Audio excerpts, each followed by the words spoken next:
usahawan, bila dia memulakan perniagaan atau dia berniaga, most of the time you akan cerita atau fokus tentang produk.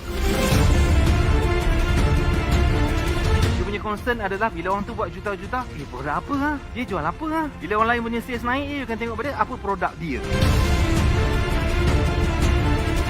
Kalau you nak stay pada level yang lebih kurang sama, saya tak kata salah, tetapi you tidak boleh hanya pada produk centric semata-mata. Produk saja bukanlah faktor membuatkan bisnes ni naik.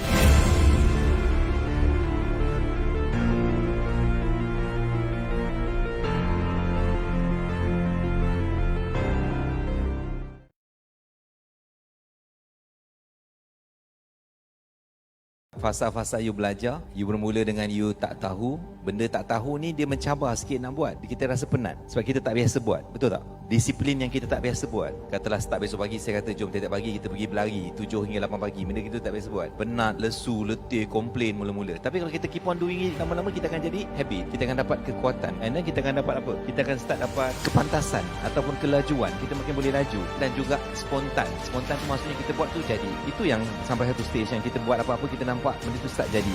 Dan masalah sambungan dia, bila start buat jadi dan jadi, kita akan start rasa bongkak.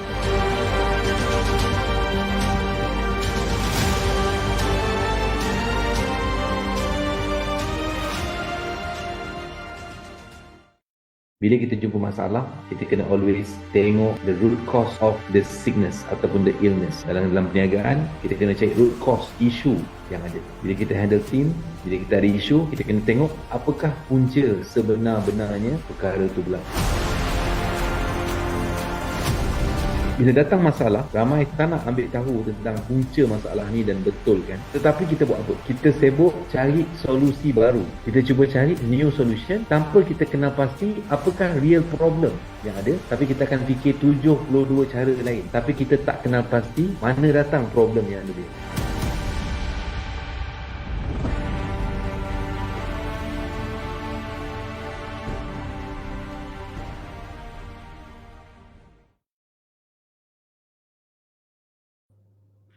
Hai, Assalamualaikum warahmatullahi wabarakatuh. Salam sejahtera, salam bangsa usahawan kaya dan berjaya. Selamat datang kepada Mega Live Gladiator Summit 2024. Tuan-tuan dan puan-puan. Semalam anda bersama saya. Hari ini juga anda bersama saya. So sebelum tu, boleh tak bantu feedback diorang komen. Jelas ke tidak suara saya? Adakah audio saya jelas? 1 kurang jelas, 10 jelas. 1 kurang jelas, 10 jelas, betul. Di audio, saya punya suara, saya punya visual. Alright. Hai, waalaikumsalam Klien Naufal. Apa khabar Haji Saifuddin? Baik, tuan-tuan dan puan-puan, nama saya Muhammad Naufal. Saya Client Account Executive bagi Mentorship Spire. Alright. Dan hari ini, episod yang ke-11, tuan-tuan dan puan-puan. Boleh kata bukan ada tim yang menjayakan. Alright, dah 11 episod dah. Selalunya, episod 11 ni dia punya hero dah kena bunuh. Dah kena cocok. Tapi besok dia hidup balik. Itu kita tahulah. Itu selalunya lah kalau kat movie. Alright, siapa yang ada bersama saya? Kita ada Tuan Haji Saifuddin. Alright, kita ada Tuan Syukriadri, Mahfuz Ali. Kita ada Puan Seha seperti biasa. Puan Seha adalah peneman saya yang di kala-kala saya kesunyian lah. Risau, ini audio rekod ni kesian kan, lelaki dia marah. Alright, tuan-tuan dan puan-puan, kita dah interview ramai. Dalam 11 episod kita ada interview Sparta, iaitu mereka yang capai 1 juta pertama dalam Spire. Kita ada interview Gladiator. Dan hari ini saya sedikit excited. Saya sedikit gementar, gemurut lah. Sedikit. Sebab apa? Sebab susah tahu untuk saya untuk diizinkan menginterview seorang gladiator. Kerana apa? Hari ini adalah gladiator yang akan hadir, akan memberi pengkongsian kepada anda semua yang menonton. Anda semua menonton di segala dimensi. Kita ada daripada Facebook Rishwat, kita ada Facebook Azan Osman, YouTube Azan Osman, dan juga Azan Osman punya aplikasi X. Ada 1, 2, 3, 4. Okey, 4 platform, 4 orang panggil medium untuk kita menonton pada hari ini. Apa khabar Tuan Najib Jalil, Tuan Najib Jalil? Alamak, gladiator semua masuk malam ni. Saya risau betul kadang-kadang. Adakah malam kita habis lewat tim? Kita habis pukul 12 kan malam ni? Adakah kita buat secret check? Kalau dekat Spire saya membuat Inspired Talk, sama macam secret check lah. So mungkin malam ni lebih intense sikit kan. Kerana apa? Kerana malam ini kita ada bersama seorang yang Ustaz saya lah, beliau ada bachelor degree, ada 2 master degree, betul. Saya rasa master degree ada 2 Ustaz saya kan. Saya rasa beliau juga seorang yang ada award, Nona Award. Banyaklah 4, 5, 6 award saya nampak kat situ kan. Dan siapa kat sini yang interior designer gitu, yang saya pun sebenarnya bila datang Rishwork bos, saya tahu yang saya ingat hospital ke apa tu, pusat-pusat yang ke arah medical ni tak ada orang design kan, sama pesen je. Rupanya ada juga interior designer sendiri, sangat rumah je. So saya rasa benda ni satu benda yang mungkin ada yang anda belum tahu lagi, ada yang dah tahu. So tanpa buang masa, without further ado, saya ingin menjemput Titan kita pada malam ini, gladiator kita, Puan Nazrin Shana. Silakan tim. Assalamualaikum. Salam. How are you? How good? How are you? Thank you for this opportunity. Alright. Lupa sikit ni, Amir Reza. Let's go nampak. Thank you Tuan Amir. Alright Puan. First of all, I would like to say thank you for attending Gladiator Summit pada malam ni, and izinkan saya untuk bertanya sebab platform Gladiator Summit adalah platform Mega Live. Mega Live is always like dari dulu, daripada zaman-zaman Tuan Ras, Cik Nas, Puan Safara and Ahmad and me now. Dia adalah zaman yang kita ada platform untuk kita beritahu yang Rishuk buat benda betul, and ada orang yang dapat benda betul untuk dikongsikan. So one of it, of course, our result is you lah. Kan, Alhamdulillah, our gladiator. Apa tu gladiator? Gladiator adalah orang yang mencapai 10 juta ringgit ke atas. Orang-orang kaya tuan-tuan dan puan-puan. Tapi bak kata semalam tetamu kita, rupa-rupanya orang yang 10 juta ke atas ni makan nasi sama. Saya ingat makan benda beza. Ingat tak makan nasi. Alright, Tak sempat makan lagi ada. Tak sempat makan tu betul. Yeah. Sama macam saya tak sempat nak habis tapi makan juga saya. Alright, so Puan Shahnaz, can you kenalkan diri you, business you? Maybe ramai yang belum tahu lagi. Silakan Puan. Saya Nazrin daripada Shahnaz Interiors Sdn Bhd. Kita specialize in interior design for hospitals dan juga clinics, both government dan juga private in Malaysia. Berapa lama dah you dalam business? This business sebenarnya dah 14 tahun. Cuma sebelum ni kami buat residential, kami buat corporate, kami buat kilang. Only in 2019 yang kami decide kata kita nak buat specialize in just healthcare. Jadi daripada 2019 sampai hari ni kami hanya fokus in hospital dan juga klinik. Hospital dan klinik lah, hospital untuk lebih-lebih kepada medical, healthcare industry. Saya faham, setuju. But why? Why you sebab ramai je saya tengok orang IDW, kita ada X Design dalam Titan juga. Why you focus on dalam this area? Okay. Sebenarnya sebab saya ada experience dalam residential corporate. Saya ada experience dan saya rasa macam waktu saya buat tu dia lebih kepada just aesthetic. Aesthetic tu maksudnya dia macam lebih kepada konsep, colours, dan end users ataupun kita punya pelanggan at that time adalah seorang ataupun 2 orang. Tapi kita masuk kepada healthcare, sebenarnya kita fokus kita kepada functionality. Functionality maksudnya tempat tu kena function sebagai hospital dan juga klinik, but at the same time dia kena nampak calm enough untuk attract patient and bagi the healing perspective. Jadi bila saya buat 2 industri yang berbeza ni, saya tahu kata bila saya buat hospital ni saya memberi. In another way, I'm giving more to the society. Saya rasa macam tu. So sebab tu bila saya dah masuk healthcare, saya kata saya nak fokus je. It's about giving more to people dan saya rasa it gives me value back. Dan saya puas hati dengan apa yang saya buat. Dia kira macam kalau from apa yang I faham, bila you buat on rumah kan, residential, dia fokus 1% dan berubah-ubah kan. Kalau you fokus dalam hospital, actually you membantu ramai, patient lebih ramai, dan orang panggil service tu lebih, orang panggil diberi manfaat kepada yang lebih ramai lagi. So that's a good point kan, sebab betul yang orang punya business mesti yang paling utama you kena bagi manfaat kepada orang lain. Then you tahu business you nak grow ke ataupun tidak. Then when talk about you doing business kan, I adalah baca kan dia punya story year before this. Asal usulnya adalah keluarga berniaga, betul? Betul. It's a family business. Tapi bisnes yang sama atau yang berbeza? Sebenarnya dulu waktu kita start ni kita ada 2 company. Satu is advertising, another one is interiors.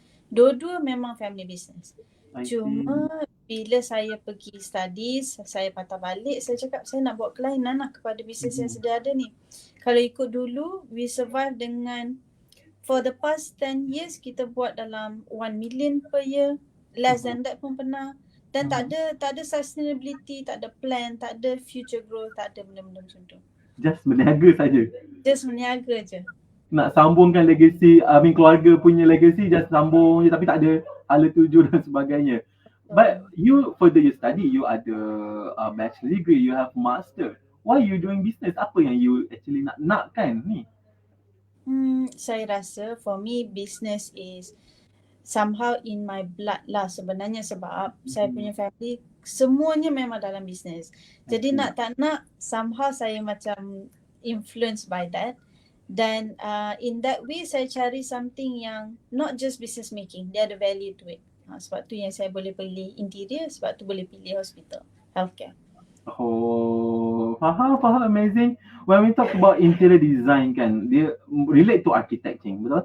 Dia relate to something yang bina rumah lah, kan, something nak kena tahu sedikit arkitek, benda yang mainly punya ada lah kan, mesti kena tahu asas-asas dalam pertukangan lah, nak kena tahu berapa tinggi apa semua ni.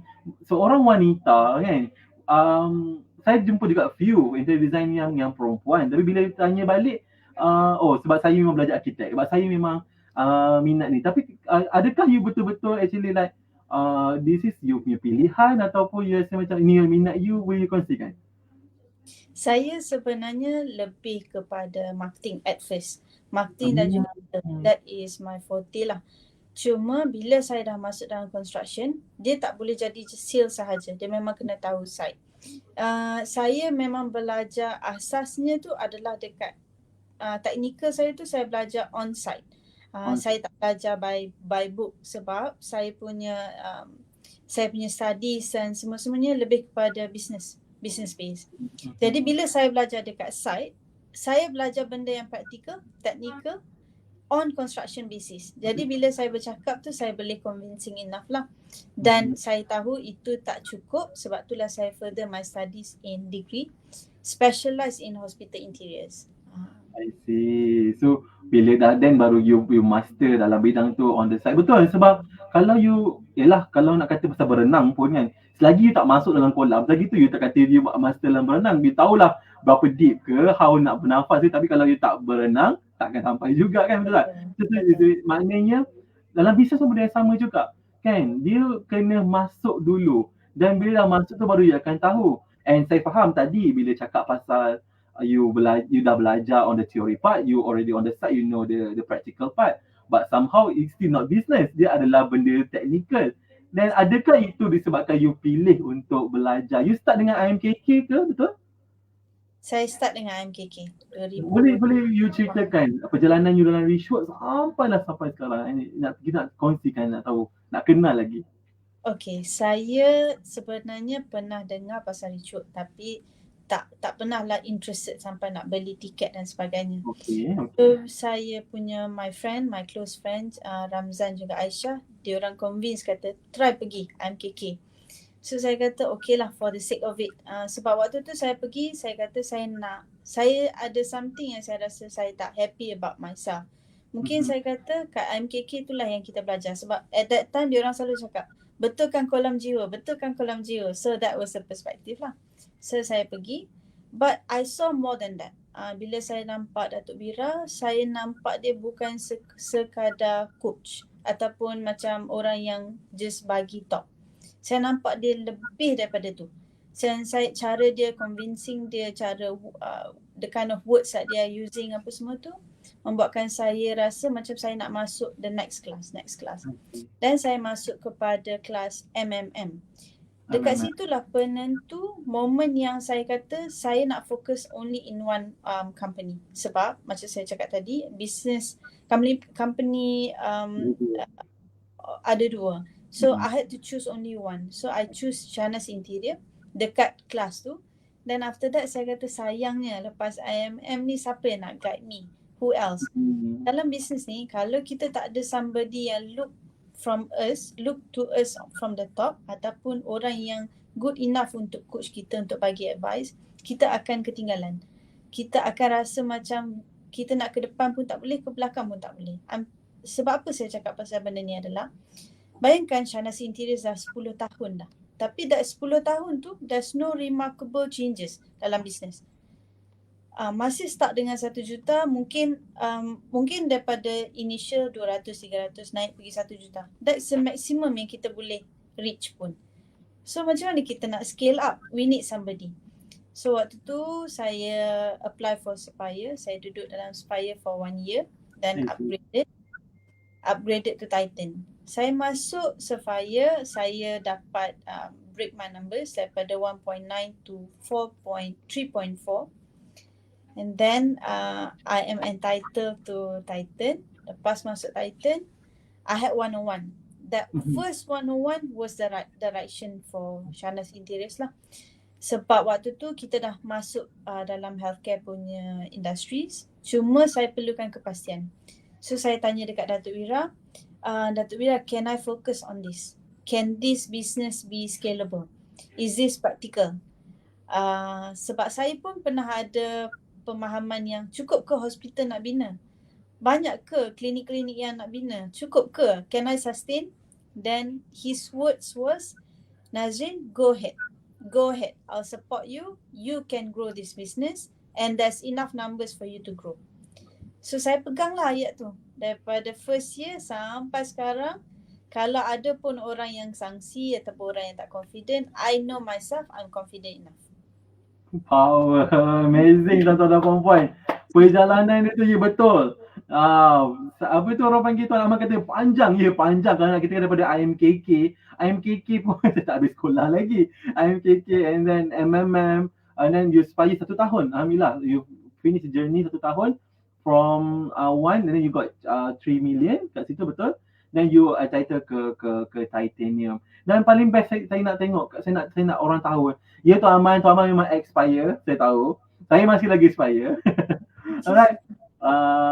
Saya nak juga, sebab ramai dalam ni yang rasa macam, oh dia dah masuk Spire dah, maknanya dia dah tahu dah apa-apa semua tu, tapi masih lagi tak yakin. Tak yakin nak grow lebih, nak orang panggil, adakah betul ke tindakan nak pergi belajar ni apa semua ni kan? Apa yang sebenarnya trigger you, yang betul-betul trigger you macam, dah tak ada benda ni, kena belajar. Apa yang buatkan you rasa nak kena join Spire? Spire is mentoring, right? Kan? Sebelum Titan ni kena join Spire dulu. Then apa yang trigger you actually? Sebab dalam kelas selalunya akan ada results. And results tu for me is very shocking at that time. Sebab saya tengok company yang macam mungkin meniaga air at that time, niaga jus, niaga batang buruk, niaga benda-benda yang SME macam product base ni can scale up to millions, macam 10 over millions. Even waktu tu Sabella semua pun dah reach that level. Then if they can do it, I think they must be doing something right, which makes sense for me to join the same class, makes sense for me to join the same mentor, for me to get the same result. Yang itu yang first trigger lah. Lagipun Malaysia ni tak pernah lah saya dengar results macam tu daripada kelas macam ni. Jadi nak tak nak, saya kata saya kena try. Dan I was badly looking for somebody untuk jadi my mentor. Sebab dulu-dulu saya selalu macam baca how people jadi successful tau, macam biografi dan semuanya. Dan macam mana pun dia orang akan cakap dalam tu, I had a mentor. Dia takkan disclose lah siapa mentor dia. Cuma saya faham dia kena ada somebody yang memang advice kita daripada atas. Faham. Dia yang penting kena ada orang tunjuk ajar kan, guru. This wrong, ni tak apa semua. Semua tu kita dapat dekat Titan kan somehow. Dan bila kita orang luar public macam tanya, bila kita kata masuk Spire, masuk Titan, masuk. But tak tahu kan masuk ni apa, buat apa ni, dan mungkin diorang nak tahu juga apa yang perkara betul yang you ubah yang menyebabkan daripada 1 juta jadi 3 juta and Alhamdulillah now you Titan dah 10 juta kan. So apa yang perkara yang you ubah pada mula tu? Mungkin 3 step awal, baby step yang boleh bantu kawan-kawan kita yang kat dalam ni, Puan? Saya rasa sebenarnya bila kita ada the right mentor lah, I would still start with mentor sebab then kita akan tahu direction. Sebenarnya kita buat bisnes ni untuk apa? Apa end game dia? Kita boleh grow ke tak? Itu persoalan yang kita kena tanya. Tapi kalau kita tanya diri kita dengan doubts yang kita ada, kita akan rasa macam tak boleh kot, susah kot, aku tak berani kot, I don't have the knowledge. Mungkin kita akan jawab macam tu. Tapi bila orang lain mengajar kita dan kita tahu, boleh pergi. So confidence is number one. Number two is, bagi saya adalah kita kena undo apa yang kita dah tahu untuk kita nak learn more. Kadang-kadang macam orang akan cakap, saya business, saya ada family business, should be benda ni adalah shortcut, tapi benda tu tak semudah tu.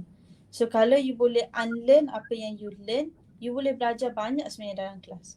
Dan lagi banyak you pergi dan expose yourself to knowledge, lagi banyak you akan ada confidence. Confidence in a sense yang you tahu masalah yang you ada waktu you 1 juta dengan masalah you ada yang 10 juta takkan sama. Tapi confidence untuk you nak capai kepada 10 juta dan ke atas tu adalah the knowledge. Knowledge tu yang you kena gain daripada kelas. Nombor 3 is circle lah. For me, kadang-kadang kita face something, kita tanya dengan orang lain dah pernah face benda tu, dia boleh guide. So kalau you bercampur dengan orang yang negatif ataupun tak pernah lalu, you akan dapat macam-macam direction. Dan direction tu sebenarnya akan sesatkan you lebih. So kalau you are in the right pool of people, in the right environment, you akan boleh grow more and more. Faham? So sangat penting tadi kan, dan saya cakap yang circle tu saya rasa best sebab kita tahu Dok cakap yang usahawan ni lonely.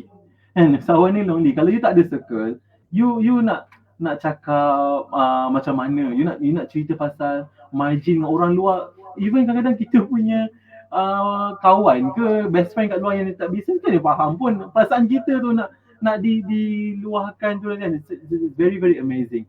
But somehow kan Puan, bila you dah satu tahap you dah ke Titan kan, you dah nak grow, you of course you ada mindset ya nak kembangkan bisnes ni kan, nak kembangkan lagi you punya impian, you punya big why. Tapi benda tak akan berlaku kalau satu orang. Kalau you seorang, betul, you percaya kan tak boleh buat sendiri ni. You kan ada team, you kan ada SLT dan sebagainya. How you manage untuk instill kepada mereka kan, yang mungkin dalam ni ada masalah nak komunikasi dengan team, ada masalah nak beritahu, kalau you tak buat ni, you tak ada gaji, tapi tu tak ada sebut tu. But how you instill dekat them, okay, impian our company is you punya impian juga. Macam mana you buat macam tu? You kongsikan. Saya rasa for me, it starts from the first day yang kita interview dia tu lah. Waktu kita interview tu kita kena tahu dia punya direction tu apa. Adakah dia datang kat kita ni sebagai singgah, tempat singgah dia ke, ataupun tempat dia nak grow the company, nak grow themselves dan nak grow the company. Kalau at the first place tu kita dah get it right, senang untuk kita nak jalan next step. Dan bila saya bercakap dengan team, saya ada karakter lah, in a sense yang kalau saya baru nak kenal dia, saya akan bagi dia bercakap pasal diri dia dulu, dan saya akan cakap pasal apa yang saya nak dalam company ni. So kita nak tengok kat mana yang kita boleh jive, kat mana yang kita boleh bertemu, dan kita akan boleh rasa macam you get what you want, I also get what I want, and we grow this company together, that one day you boleh take over this company and call it yours. Itu adalah my mission. Sebab this company takkan boleh duduk under founder seorang-seorang, grow seorang-seorang, kita tak ke mana-mana. Saya start this company only 3 people at one time. Lepas tu grow to 27, grow to 40 people. Sekarang ni kita ada 40 orang. Dan nak manage 40 orang ni bukan sekadar day to day basis. Tiap hari, tiap masa kena check. Tiap hari, tiap masa kena check. Align tak? Kita punya mission, vision kita masih align tak? Kalau dia rasa lost, kita kena tarik dia. Remember apa you nak daripada this business. Remember what you want. Business ni adalah platform untuk you dan untuk I. Remember, bawa dia ke depan, baru dia akan rasa okay, sorry, I got distracted, but now I'm back. Kena buat macam tu. That's your role as a founder. You samalah dengan apa Dok ajar, you recruit, you train and you manage, RTM, betul. kan, Betul. you dah recruit, you tak boleh tinggalkan kan. Ada setengah sorry saya cakap kalau ada founder-founder kat dalam ni yang kadang-kadang bila kita dah expect macam gaji you minimum is 3,000, agolah buatlah kerja, tapi you lupa untuk contohlah kata nak buat nasi lemak ke apa kan, you ambil masa 10 tahun mahir tu nasi lemak, adakah you expect orang tu sama kan? That's different. You kena recruit, team manage. So it's very very saya rasa Dia kena ada situ. dia kena ada satu lagi macam growth mindset. Kalau pun lah dia kita kata as easy as nasi lemak lah pun katakan. Takkan sampai bila-bila dia nak buat nasi lemak. Betul. Takkan sampai bila-bila dia nak duduk bawah payung tu. Dia sendiri kena nak berubah. Baru kita boleh bawa dia untuk berubah. Macam tu lah. Dia kena ada orang panggil instill dalam diri tu, how I want to go further lagi. Apa you nak achieve lagi.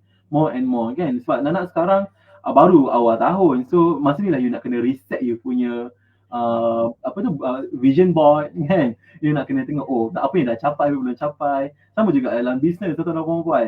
So bila cakap pasal vision board, impian kan, pernah ke termimpi nak dapat 10 juta lebih ni? Pernah termimpi. Pernah angan-angan Mak Jenin. Angan-angan. I mean, of course siapa pun nak lah dia punya company to grow. Tapi for me to reach 10 million and above tu, my mind wasn't ready. My mind was ready, but my body wasn't ready. Okay. Tapi bila kita duduk dalam Titan, kita being drilled kata it's possible, kita nampak kawan-kawan kita achieve that numbers, kita rasa macam kena be ready lah, kena dapat lah macam tu. Dia macam ada orang tolak kan, macam kena. Betul kan? So bila rasanya bila fikiran je yang rasa boleh capai, tapi kalau badan tak fit, you punya team pun tak cukup kuat kan, takkanlah 3 orang nak capai 10 juta, is impossible. You alone pun mungkin 1 juta, 3 juta. So you kena gandakan lagi 4, 5, 6, 10, 40 baru dapat 10 juta tu. And boleh tak kita, sebab ramai dalam ni berimpian, saya percaya ramai dalam ni yang nak tahu, mungkin 1 juta pun belum capai lagi, 100,000 pun mungkin belum capai lagi. So apakah orang panggil you punya perasaan time tu yang boleh share dengan all these people? Perasaan tentang You achieve that, yes, 10 million yang pertama. Sebenarnya untuk saya nak capai 10 million, saya buat forecast in the sense of macam mana nak capai. Dan setiap hari saya tengok numbers tu. Setiap hari saya visualize, setiap hari saya bercakap, dan ada momen yang bila saya down, saya akan ulang cakap saya kena achieve numbers tu. Jadi bila kita dah macam in our body dah mulai accept, bila saya dapat finally that numbers, it was something yang so satisfying. It's more than just the value. Dia bukan sekadar dapat 10 juta, yay, macam tu bukan. Dia macam, aku buat macam-macam untuk capai these numbers and I own these results. Itu perasaan dia. Dia rasa lega, dia rasa macam, dah dapat 10 juta, tuan-tuan dan puan-puan, 10 juta tu like, bukan RM10, bukan RM10,000, it's 10 juta tu. Dan bila kata puas kan, selalunya bila perasaan kita puas, perasaan kita lega, mesti ada beban yang you pikul, mesti ada pengorbanan cabaran yang you hadapi. Boleh tak mungkin kongsikan apa yang actually berlaku perjalanan nak 10 juta tu, apa yang susahnya, apa yang mudahnya, apa yang dukanya kan, mungkin boleh you kongsikan. Waktu saya buat healthcare ni, sebenarnya waktu tu kita tak cukup portfolio pun tahu, Cik Naufal. Kita masih macam merangkak dan kita macam, sebab kalau kita nak masuk tender pun dia orang akan cakap, apa experience you sebelum ni? Ada list tak? So kita tak ada waktu tu. Kita hanya ada corporate dengan residential punya experience saja. Jadi kita kata tak apa, kita pergi cari arkitek yang willing to absorb us as an ID untuk interior. Dan ada masa yang kita akan masuk sebagai tender dalam satu group, kita tak akan dibayar. Tak dibayar, not even 1 cent. Sebab waktu tu kita terlalu fresh dan orang tak boleh nak value kita at what level. So dia orang akan negotiate, kata tak apalah, we waive you, this would be your portfolio. Tapi at that time saya kata tak apa, saya ambil juga. Because I know future benda ni akan help. So we did that for 3 or 4 projects. Memang ngam-ngam. Waktu tu our office is in Alostar. Oh, Kedah. Kat Kedah. Jadi setiap kali nak pergi meeting apa semua tu memang kena drive sendiri. Dan ada masa yang drive saja ada duit. Patah balik tu dah nak makan ke apa ke dah memang tak ada duit. Ngam-ngam je. Waktu dan alhamdulillah after that jadinya PKP, dan PKP tu kami punya services ni adalah essential services. ID buat hospital essential services, dan at that time yang kami break our numbers. Sebab arkitek, hospital semua cari. Semua tengah buat renovation, ada hospital baru, ada hospital lama yang tengah buat renovation. So kami hanya dapat duduk kat rumah 2 minggu saja. The rest of it tu memang keluar, memang kerja. Dan memang alhamdulillah rezeki 2022 saya dapat 10.3 million. Alhamdulillah. Tahun lepas 10.8. 10.98. 10.98. Oh, sikit je nak 11. Sikit lagi nak 11. I see. Amazing. Tanya. Best tak tuan-tuan dan perempuan? Best kan? Tapi dari sudut best tu, dengar tak tadi tu? Tak makan tak ada. I mean, duit kos nak pergi balik tak tahu lagi ada kos ke tidak. Adakah itu biasa? Ya, itu biasa. Adakah Tuan Najib tu macam ni jalan. Adakah itu normal as a human? Ya, it's normal. Sebab macam saya cakap in live semalam juga, kita tak orang-orang ataupun gladiator yang kita panggil untuk Mega Live adalah mereka yang sama duduk dengan you. Dia pernah hadapi kesusahan ni, pernah ada rasa risau kadang-kadang kalau kos tak cukup, duit tak cukup, nak bayar staff lagi satu benda, kita tak ambil gaji dan sebagainya. Dan benda-benda macam tu, you kalau bercakap dengan awam tak faham. You cakap dengan orang yang kadang tak berniaga, dia takkan faham. Kan? Kadang-kadang kalau partner kita bukan businessman pun dia takkan faham. Bukan partner business pun dan sebagainya kan. That's why you kena masuk dalam circle, you kena belajar, you kena jumpa mentor, ada knowledge dan sebagainya. Dan bila cakap pasal knowledge, belajar kan puan. Last year Dok selalu cakap pasal polycrisis, betul? Kan? Alhamdulillah ramai manage. You yourself also manage daripada 10.3 dan 10.9 lebih. Dan polycrisis jugalah, bisnes tak kena jalan kan. Dan sebelum I cakap 2024, 2023 macam mana you boleh survive the cabaran tu? Apa yang you punya set? You set apa? 1, 2, 3. Boleh you kongsikan? Sebenarnya bila kita tahu benda tu isu, kita tak boleh anggap kata isu. Tak boleh meniaga, tak boleh. So every time Datuk Wira prepare kita dengan crisis, is actually how you manage. Maksudnya apa yang you nak buat untuk you overcome. Sebab market will always be there. Orang akan still membeli. Sama ada you open up yourself to be available ataupun tak sahaja.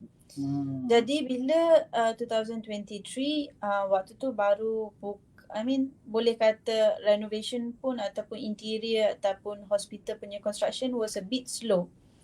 Tapi time tu lah yang kita manage networking. Kita make sure kita bercakap dengan orang yang betul. Kita make sure kita position ourselves sebagai specialist. Ada saja any talk mengenai healthcare, baik di Malaysia ataupun overseas, I'll be there. Shahnaz akan ada as a sponsor ataupun as a speaker. And then kita akan position ourselves dengan event-event dekat dalam Malaysia pun kita akan ada. Dan number 3 is saya dah start buat partnership dengan our suppliers. Maksudnya bila kata ada projek, dah ada orang belakang yang support financially ataupun material wise. So benda tu yang membuatkan kita bila bergerak despite crisis, having people internal dengan external, having the right team, having the knowledge, having mentor, dia boleh overcome whatever crisis yang ada kat situ. Ya, dia umpama kalau orang kalau tak ada apa dicakapkan oleh Puan Shahnaz tadi, dia seolah lagi seorang, you pergi perang and then you pergi sisir. Kan? Yeah. At least you know, okay, I need to build up my brand. Okay, personal brand, my business brand, dah satu. Then okay, partnership pula, backup nombor 2. Dot of course itu backup awal dan akhir kan. Dot you punya cam kan, you punya cam, you punya our CMO dan sebagainya, tu dah backup yang ada. So bila you pergi perang, at least apa-apa yang berlaku you dah bersedia, dah orang panggil ready. Itu point yang penting tu tuan-tuan puan. Siapa dapat point tu? Sebab kadang-kadang yelah, kalau kita panggil zaman-zaman dulu punya style business kan, kalau kita baca, oh kita business ni orang kena kental, orang kena redha. But no, it's nonsense. You kental, you redha, but kalau you tak kuat, kalau you kuat sekalipun, kalau you tak prepare, tak ada ilmu, you tak boleh pergi mana-mana. And kalau tak ada strategi, dia jadi just buat business sajalah. And then satu lagi benda yang akan jadi adalah kalau kita tak fast enough, competitor akan tiru every step. Jadi kita kena tahu strategi dan kita kena cepat. The execution tu memang kena jadi cepat. Betul.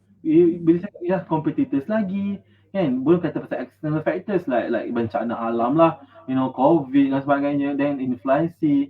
And nak tak nak, kalau betul you ingat, saya rasa semua Titan Spire pun tahu, baru-baru ni Dok punya dalam weekly focus Zoom ada cakap pasal last year we talking about political crisis, this year we talking about uncertainty. Like apa-apa boleh jadi, and Dok pun sangat takut. Kan sangat takut lah. Dia pun explain macam, I pun takut benda ni, and apatah lagi nak bantu apa semua kan.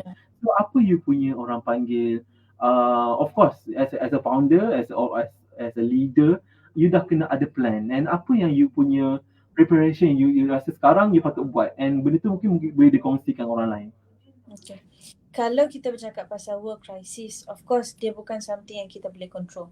Tapi benda tu akan hugely affect our business. Macam for example war yang tengah jadi sekarang ni, effect all prices. Bila effect all prices, dia akan effect construction material punya prices. Jadi nak tak nak, material yang kita quoted last year, this year dah ada increment of 35%. Itu satu hal. So untuk kami, kalau material tu increase, kita dah ada kontrak tu, kita tak boleh undo kontrak tu. Kita tak boleh minta additional amount anywhere. Jadi kita akan kena fikirkan strategi untuk macam mana harga tu masih kekal tapi margin tu sama ataupun increase. So ni macam construction punya dialog sikit lah. Tapi bila benda tu jadi, saya tanya kat internal team. Kalau projek tu kena jadi dalam 6 bulan, you kena cut short projek tu dalam masa 4 bulan sahaja.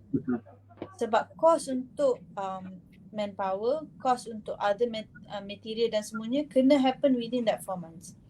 So team internal kena prepare dengan timeline, dengan subcon, dengan everything. Then we go back to the manufacturer of the material. Kita cakap, I understand produk ataupun material dah bertambah, harga dah naik. Macam mana kalau kami boleh secure 10 project this year? Boleh tak kita dapat bulk pricing? Is it possible? Yes, possible. You antara company yang aktif, we want to support you. So this active engagement yang kita sebenarnya boleh buat, tapi kita kena boleh buat dengan knowledge lah. So bila that happen, benda yang kita dah dapat last year kita berjalan macam biasa. Untuk tahun ni kita naikkan sedikit harga tapi still kita bagi more value to client. Faham. Kita tahu apa dia macam berat sikit kan, berat sikit nak faham ni. Sebab kalau nak katakan senang je, kalau kita boleh simplify, kita boleh senangkan adalah before kita tahu ada hadapi satu masalah tu kan, dah tahu bajet tu berapa, tapi kita perlu securekan sedikit. At least bila dah securekan sedikit tu, you dah selamatkan gaji orang, you dah selamatkan ni, dan of course bila cakap pasal tadi, berbalik pada step yang mula-mula tadi tu, brand you dah bagus kan, you dah, masa tu orang dah kenal you, orang dah percaya banyak projek you dah buat. So tidak menjadi masalah pun untuk you nego. Untuk you nego, untuk you orang panggil ni, kalau kelas Cik Nasrul, even kalau minta bayar hutang pun you boleh delaykan sikit. Sebab you dah ada established name, nama you dah power. You dah buat KPJ lah kan, contoh you dah buat hospital ini dan sebagainya. Dan benda ni boleh di-play juga, bukan kata servis je tau. Maybe kalau kat dalam ni yang buat produk dan sebagainya, still lagi you kena main dengan supplier you mesti kena trust you punya orang panggil established customer pun, you retaining customer pun you kena jaga kan. And then benda ni yang kalau betul tak kalau saya cakap if you ada buat silap sikit dan benda tu akan dinampakkan, betul tak? Dia kan tak adalah dia mungkin dimaafkan dan sebagainya kan. So saya rasa this is good point, tapi macam berat sikit nak faham, tapi kena faham sebab we are not talking about 1 juta yang just malam, we talking about 10 juta tau. You dia game dia dah berbeza, lain income you, lain cabarannya kan. Dan kalau kita boleh tanya you kan, sepanjang you business, it's not talking about you 10 million or 1 million, apa you punya the biggest pengorbanan yang you buat yang you rasa macam kalau I tak buat ni, I takkan dapat this one, I takkan this one. Boleh tak you ceritakan sikit? Saya rasa first saya tak reti sangat untuk delegate. So bila that happen, awal-awal dulu I didn't have team and I didn't know how to delegate. So basically saya akan buat kerja sampai lewat malam. Maksudnya saya masuk office pukul 9, saya akan habis balik rumah pukul 12. And that happened for 1 or 2 years. So kalau kita cakap pasal sacrifice of time, sacrifice of freedom, sacrifice of pleasure, mungkin orang lain dia rasa macam too much lah, tak ada life balance lah, but you have to do it until you rasa macam it's part of your life. Okay, bila benda tu dah jadi dan saya mula belajar, kata kalau saya nak ada team, saya dah kena belajar delegate, dan saya delegate, saya hire the right people, baru dan saya let go sikit demi sikit. So even then there's a struggle there lah, sebab you kena bagi trust pada orang dan orang tu kena deliver. So at time you kena absorb you punya sakit hati, you punya fear, everything else, sebab you tahu you kena ambil masa untuk train that new person. Daripada you buat semua sendiri, you dah kena let go lah. Betul? Setuju? And you berapa SLT boleh kita kongsikan?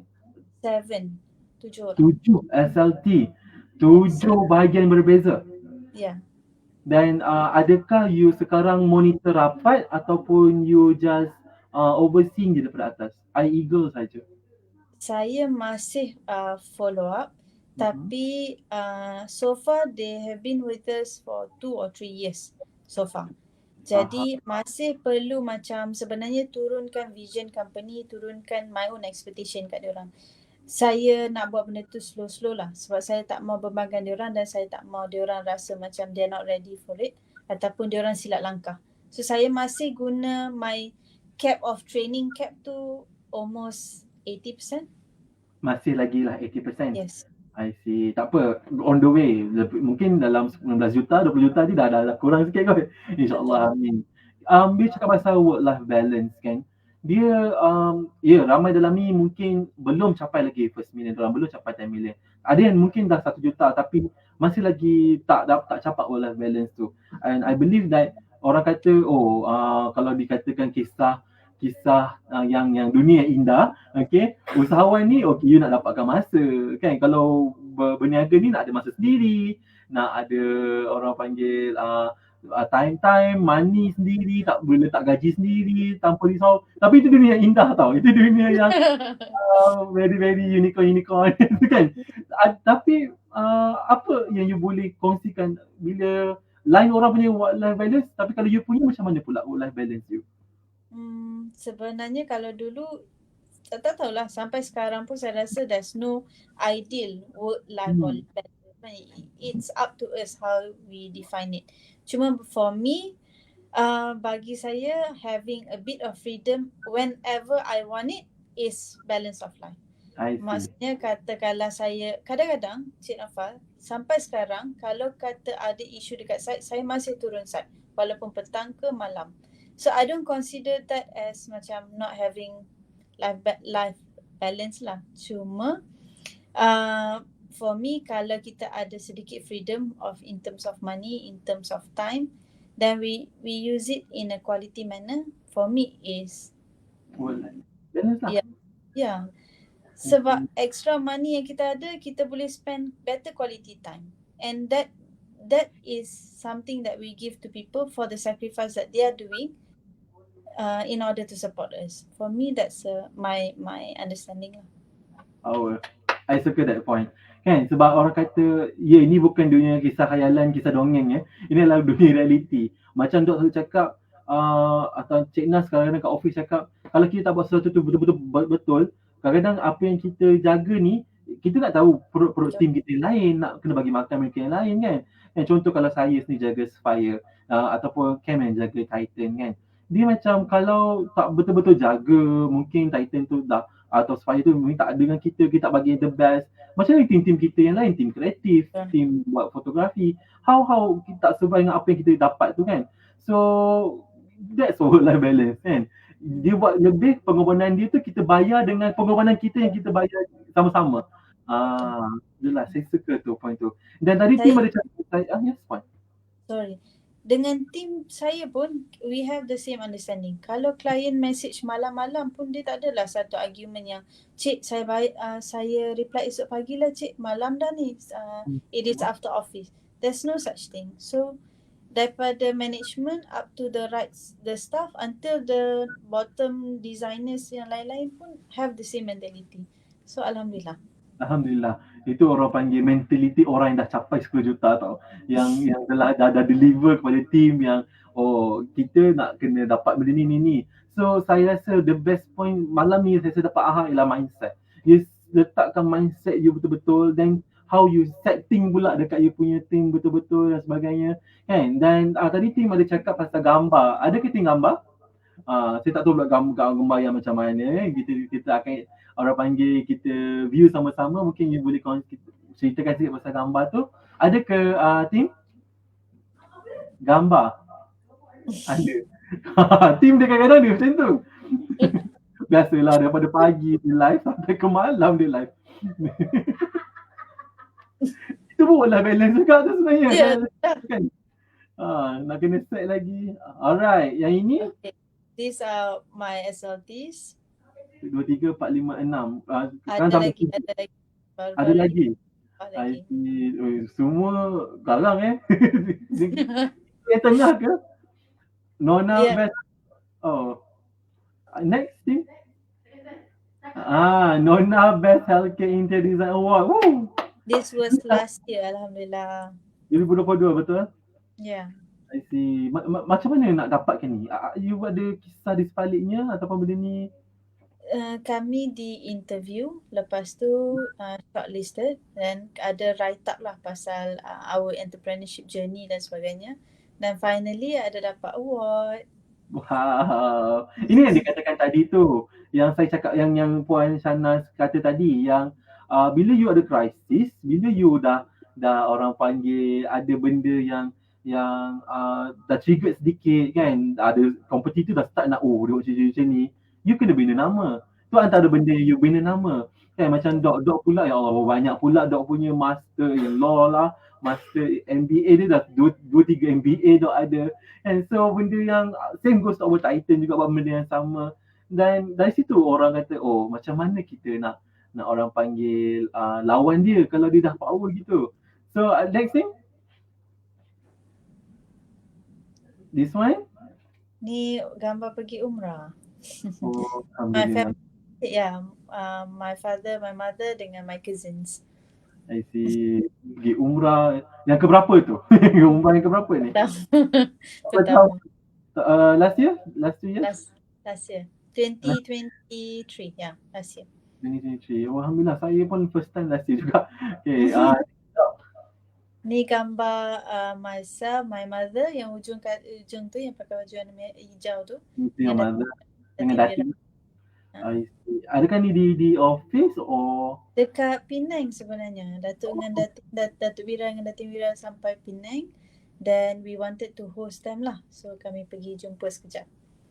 Oh, I see.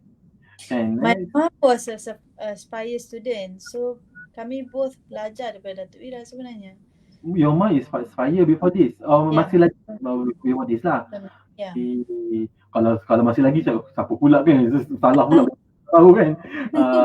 That one is dengan Datuk Jerry, betul? Betul.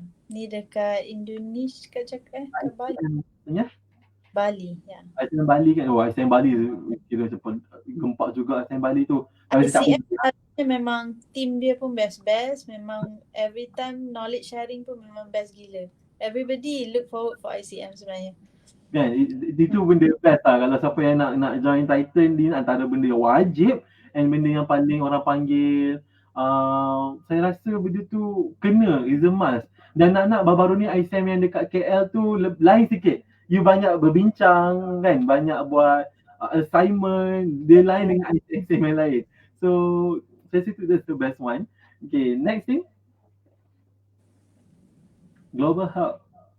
Ni award event yang kita dapat award dekat Bali. So Global Health ni adalah satu magazine dan juga award yang dia akan recognize people in healthcare. So kita dapat award Best Designer Award in Malaysia. Alhamdulillah. Dan yang gambar tadi tu kebanyakannya memang CEO hospitals daripada KPJ, Avisiana, banyaklah, Thomson, daripada Malaysia, Thailand dan Singapura. Wow, alhamdulillah. Saya pun terkejut. Dia kata gila weh. Kata amazing. Dan among of them tu adalah CEO hospital, and alhamdulillah Puan Shana is empat lah, you design hospital kan, you design halaman. Okay, ini Nisa tanya siapa? Dia tanya ini siapa? Oh, yang ni dulu dia adalah Malaysian Travel Council. Malaysia. Dia ni adalah orang yang bertanggungjawab untuk bawa Malaysia ataupun hospital-hospital ni bernetwork dengan other hospitals outside Malaysia. Maksudnya hospital dekat Singapura, dia hantar patient, dia akan hantar dekat one of the hospital dekat Malaysia lah. So dia ada macam network sharing patient punya information macam-macam tu lah. Seha terjawab soalan Seha. Sebab Seha yang tanya ni. Puan Seha yang tanya. Okay, Nova tanyalah pasal ni. Kan nak tahu juga siapa ni kan. Seha tu orang dia mediator, dia campur-campur, dia gabung-gabungkan tau orang-orang kat hospital seluruh dunia, di Asia dan sebagainya. Sebab okay, kita cakap pasal point tadi tu, point yang bina nama tu, bina brand, bina you punya orang panggil personal brand tu. Sebab tapi lah kita nak kena go deep kan. Dan benda ni takkan jumpa kalau you tak masuk Spire ataupun Titan. Siapa nak cakap dengan you, pergi cakap dengan dia ni, pergi cakap dengan dia ni. Tak ada confident pun sebenarnya kalau nak pergi tanya-tanya orang tu. Kan, tak ada rasa macam at least. Sekarang pun saya rasa confident tu, saya nak cakap macam ada confident tu nak cakap dengan tapi kena juga ni. Bos kata, Nafal, you kena juga, okay. Alright, boleh. Kena. Dia segan nak cakap sebab jaga Spire. Ni, reka bina ubah suai. Yes. Ni adalah billboard kita dekat Alostar. Dekat Aman Central. Billboard ni saiz dia agak besar. Kalau lalu dekat Aman Central live flyover tu memang akan nampak lah. Okay, soalan saya. Ini adakah first time you punya muka keluar? Tak. Okay, for the first time yang keluar billboard besar macam ni, dia perasaan macam boleh ke apa boleh you kongsi dengan semua orang? Sebenarnya the idea tu okay, nak letak muka pun dah fikir 10 kali. Betul ke? Betul nak letak muka I ke nak panggil orang lain ke macam mana? Then finally dah tengok dekat komputer, tak nak test print. Okay ke cik? Okay ke? Colour semua okay ke? Okay. Then bila dah test print, bila dia nak pasang, saya kena pusing kat situ 10 kali. Saya rasa pusing. Betul ke ni? Waktu saya pusing tu dah malam. Esok pagi tu pusing lagi sekali.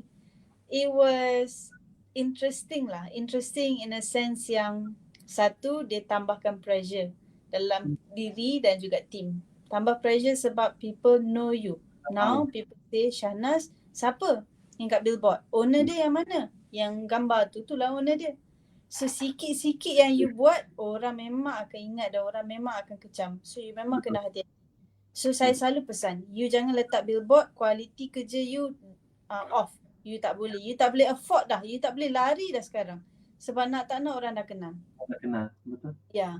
Dan nombor 2, billboard tu bila dia dah up, dia dah tak ada rasa dah kata tahun depan tak nak buat lagi. Kalau boleh setiap tahun pun billboard tu kena ada kat situ. Billboard tu kat besar sebenarnya. I see.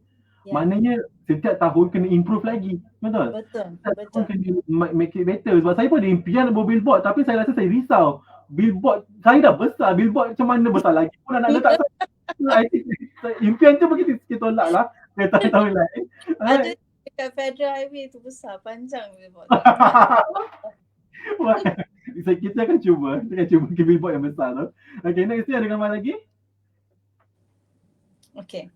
This is Dr. Amin daripada KPJ Onkologi. Kami sebenarnya diinterview oleh Malaysian Reserve tentang ID dan juga effect of interior design on cancer patients. Oh, ada Maknanya, yelah, kita faham kalau minyak wangi ada efek terapi kan. Kalau orang panggil makanan pun ada, makanan memang terapi untuk saya. Makanan memang sangat terapi. The interior design also benda tu ada orang panggil bantuan dari sudut medical. Betul. So, patient yang datang especially cancer, dia memang tengah battle between life and death. Maksudnya dia tak tahu dia boleh survive ataupun tak after this treatment. Jadi dia orang sebenarnya akan pergi kepada satu bilik ni whereby dia akan ambil treatment. So bilik tu selalunya lah hospital anggap kata it's just a treatment room. Maksudnya dia adalah bau dia memang bau chemical, dinding memang putih dan dia tak ada penghadang. Dia ada just kerusi yang orang lay down, itu je. Tapi bila saya visit hospital sebenarnya bila bau tu memang bau chemical, dia tak ada calming effect. Okay. Bila kata environment tu nampak macam very hostile, tak ada benda yang boleh menenangkan, patient rasa sangat depressed. I see. On top of that, bila tak ada penghadang between patient dengan patient, kadang-kadang kita dengar patient sebelah tu menangis. Menangis kesakitan, menangis lonely, menangis for many reasons. Jadi other patient pun akan affected. Faham. So bila kita masuk dalam buat hospital, especially on onkologi ataupun cancer punya patient macam ni, kita sangat sensitif. Sensitif sampai macam mana tahu Cik Naufal? Ya. Kita punya ID, kita akan make sure dia tak ada mirror effect ataupun glass. Sebab patient yang cancer, kita kena faham dia dah mula hilang rambut. Dia dah mula nampak gelap. Dia dah mula rasa diri dia tak confident. Dia rasa tak okey, dia rasa takut dah. Kalau dia asyik nampak diri dia dekat glass ataupun dekat mirror, dia akan rasa lagi down. Dia akan rasa macam dia tak nak pun buat benda ni, dia tak nak fight pun benda ni. So we are more careful bila we design in hospital. And those things ada research. Betul. Yes, of course. Dan di endorse oleh doktor di sini semua. Dan daripada story ni saya teringat juga tadi ada few our team yang dekat atas nak tanyalah apa maybe this kepakaran you dalam bidang interior kan, lebih-lebih kepada khusus kepada medical, khusus kepada orang panggil hospital punya. Ada apa you boleh advise ataupun tips yang you boleh bagi macam mana you nak pastikan macam orang yang cakap kami yang jumpa ramai klien ni yang kadang-kadang ialah we jumpa human kan, human ada macam emosi, our staff ada emosi. Apa tips you untuk maybe bukan rumah lah, design punya hiasan rumah ke, apa yang patut you kena elakkan ke, apa yang patut you kena letak ke supaya you balik you tak apa gila kan, you balik you tak meraung, menangis dan sebagainya. Ada tak tips tu? Kalau boleh, number 1, hire the right person lah. Maksudnya consultant lah. Kalau boleh lah, jangan buat sendiri. Sebab kadang-kadang apa yang kita nampak cantik tu, bila kita letak dalam satu area tu, dia nampak macam betul ke? Kena ke tak kena ke? Sebenarnya tak kena pun. Number 2 adalah larikan diri daripada colour-colour yang cerah. Kadang-kadang saya tengok orang suka letak colour merah yang kakao, kuning, hijau apa semua tu. Mungkin at that time bila you cat tu, you akan nampak macam berseri-seri rumah aku. Tadika. Tapi benar-benarnya after a while, maybe 2 weeks ke 3 weeks ke, sebenarnya colour psychology tu affect mood you, affect emotion you. So the better way to go about is colour-colour yang pastel, colour-colour yang lighter colour. And then in terms of decoration pula, jangan banyakkan pattern. Ini adalah benda yang saya selalu nampak as a kesilapan. Ada gold kat sini, sagi-sagi ada kerawang-kerawang kat sini. You masuk satu area tu pun, you punya focal point ataupun mata you bergerak daripada sini ke sini ke sini. Itu pun membuatkan diri you tak calm dalam that situation. Faham. Sebab itulah macam sekarang ni pun kita dah tengok the trend is going for Muji ataupun minimalist. Sebab kita nak Benda yang ada function je kat situ. Dia tak nak macam overcrowdingkan area tu. This is some of the example lah. I see. Contohnya macam English style tu yang ada binatang lah tiba-tiba bawa bulu lain atau bulu binatang lain. Itu cannot lah actually. Sebenarnya dia memang kena dengan jiwa orang tu boleh. Tapi Okey. kalau kita saja-saja yang nak try ni tak boleh. Jadi kalau kata Cik Naufal nak buat rumah pun, kena buat macam questionnaire dulu. Macam kalau dengan kami akan buat questionnaire. Apa personality you sebenarnya? If your personality is very calm, you like healing stuff, you like elemen-elemen macam ni, color-color macam ni, then konsep yang you kena ambil adalah konsep ni. I see. Nampak tak Tuan Puan? Value kan? You kenal klien you, bagi value. So wow, saya amazing. Amazing Tuan Puan. Alright, last question lah, last. Kata masa pun dah time, team pun dah kata dah setengah. Again, nasihat you. I want you to bagi sikit nasihat kepada orang yang kat luar sana yang, sebab kita 24 bulan ni ada satu sesi eksklusif dengan Datuk Wira untuk public yang nak capai 1 juta dengan 10 juta pertama. So apa nasihat you kat luar sana? Adakah you should join or apa? So, silakan. Okay. Saya berharap apa yang saya cakap ni is taken in a positive manner sebenarnya. Kita, siapa-siapa yang buat bisnes kan, dia tak boleh jadi buat bisnes sekadar buat bisnes. Tak boleh. You sama ada, you tahu you nak ke mana dan apa manfaat yang you akan bagi ke orang lain. Sama ada orang yang paling immediate dengan you, family, next person is staff. You kena ada plan siap-siap, baru benda tu akan terbuka untuk you nak pergi jauh. Dulu-dulu, waktu saya first join Titan, Datuk Wira cakap, imagine yourself as apa? Adakah you adalah bulb lampu yang macam kalau you buka light tu adalah untuk bilik ni je? Ataupun you adalah generator yang you kena sumbang kepada orang yang lebih besar dan manfaat you lebih jauh. So you kena set niat tu paling penting. Okay, number 2 is direction. You kena make sure bila you dah masuk dalam business, there's no way out. You tak boleh exit at any point sebab ada orang yang mengharapkan you. So nak tak nak, susah tak susah, tak ada life work balance pun, you kena proceed and you have to make through. Number 3 is bila you reach one level, you jangan comfort. Katalah you cakap 1 juta, oh sedap lah ni, cukup lah, tak payah dah, cukup dah, just enough. Then how about other people? Adakah diorang pun kena start dekat you punya point of comfort? Thinking, comfort betul. Yes, so you kena grow. Kalau you nak grow, you kena always be hungry. Kalau you nak always be hungry, you have to have bigger why. Apa you nak dalam life ni? Oh, you dah bina satu masjid ke? Cukup ke satu masjid tu? How about next? Cukup ke kat Malaysia saja? How about dekat overseas? How about kat somewhere else? Cukup ke you hantar seorang je budak ke madrasah? Cukup ke? How about you boleh hantar 1,000 orang? So that's the kind of thinking. Dan of course, daripada satu point kepada satu point, isu yang you akan face, challenges yang you akan face takkan jadi mudah. Dia akan jadi lagi complicated. Kalau you nak berjaya, you nak 10 juta, you nak 1 juta, you kena be prepared mentally, physically, that you want challenge and you can overcome challenge. Wow, amazing. Macam beletih pula kan. Macam masuk dalam ni, dia kan betul, dia macam wow. Nak bina satu madrasah je ke? Nak bagi seorang anak yatim makan je ke? Kan? Kalau sampai bila-bila. Dan saya suka ayat yang tadi tu yang you dah buat 1 juta, you dah nak startkan diri you kat situ, you nak startkan orang lain semua dekat impian sampai itu makan dalam tu. Kan? So thank you so much Wan. Kan, thank you for your punya perkongsian tips tadi tu ya. Rumah kalau hijau Seha tak boleh tau cat hijau. So begitu kat kawan Seha, jangan cat warna hijau. Nanti dia stress. Kalau nak consultation nanti kita bagi number Consultation boleh bagi number. Wow, amazing. Selfie dulu boleh selfie. Team bantu. 5, 4, 3, 2, 1. Alright, thank you so much Puan Nazrin Sana. Okay, thank you kerana sudi luangkan masa hadir, okay, untuk berkongsi dengan mereka-mereka yang ada dalam ni kan, yang nak berimpian dapat 1 juta, dapat 10 juta sama-sama. Dan yes, kita doakan Puan dapat more than 10 million lepas greater you ambil stallion ke naik ke dan tinggi lagi. Amin insya-Allah.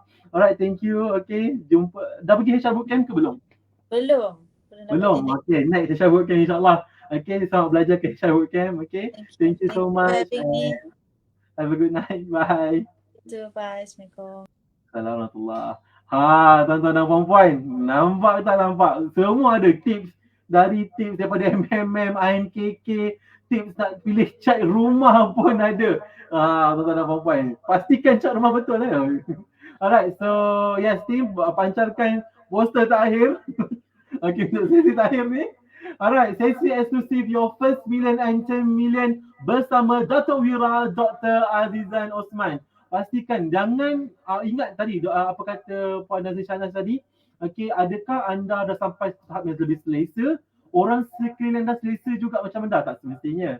Kan, jika anda buat 1 juta, adakah orang lain tu nak makan sama macam anda? Tak semestinya. Anda kena ingat, adakah anda berpuas dengan apa anda dapat? Adakah kebengangan anda tu dah diriliskan belum? So pastikan anda layari rishwat/sesi eksklusif untuk anda apply. Ini apply saya cakap ni apply. Kalau anda layak, tim Rishwat dah dapat anda rasakan layak, anda akan boleh hadir ke sesi eksklusif Your First Million and or 10 million bersama Datuk Wira Dr. Azizan Osman. Layari kepada rishwat.com/sesi eksklusif. So itu saja. Itu saja. Tuan-tuan dan puan-puan, saya Muhammad Naufal, Cik Naufal, klien konsultan yang menginspire. Saya minta maaf jika terkasar bahasa, tergulis kata, termakan masa sedikit. Alright, so saya doakan anda semua jutawan dunia dan akhirat insya-Allah. So tuan-tuan dan puan-puan, jumpa anda nanti di next live episod yang akan datang. Episod esok bersama dengan the one and only BCA Aman Fitri. So thank you so much. Bye everyone. Assalamualaikum. Bila kita jumpa masalah, kita kena always tengok the root cause of the sickness ataupun the illness. Dalam perniagaan, kita kena cari root cause, isu yang ada. Bila kita handle team, bila kita ada isu, kita kena tengok apakah punca sebenar-benarnya perkara itu berlaku. Bila datang masalah, ramai tak nak ambil tahu tentang punca masalah ni dan betulkan. Tetapi kita buat apa? Kita sibuk cari solusi baru. Kita cuba cari new solution tanpa kita kenal pasti apakah real problem yang ada. Tapi kita akan fikir 72 cara lain. Tapi kita tak kenal pasti mana datang problem yang ada dia.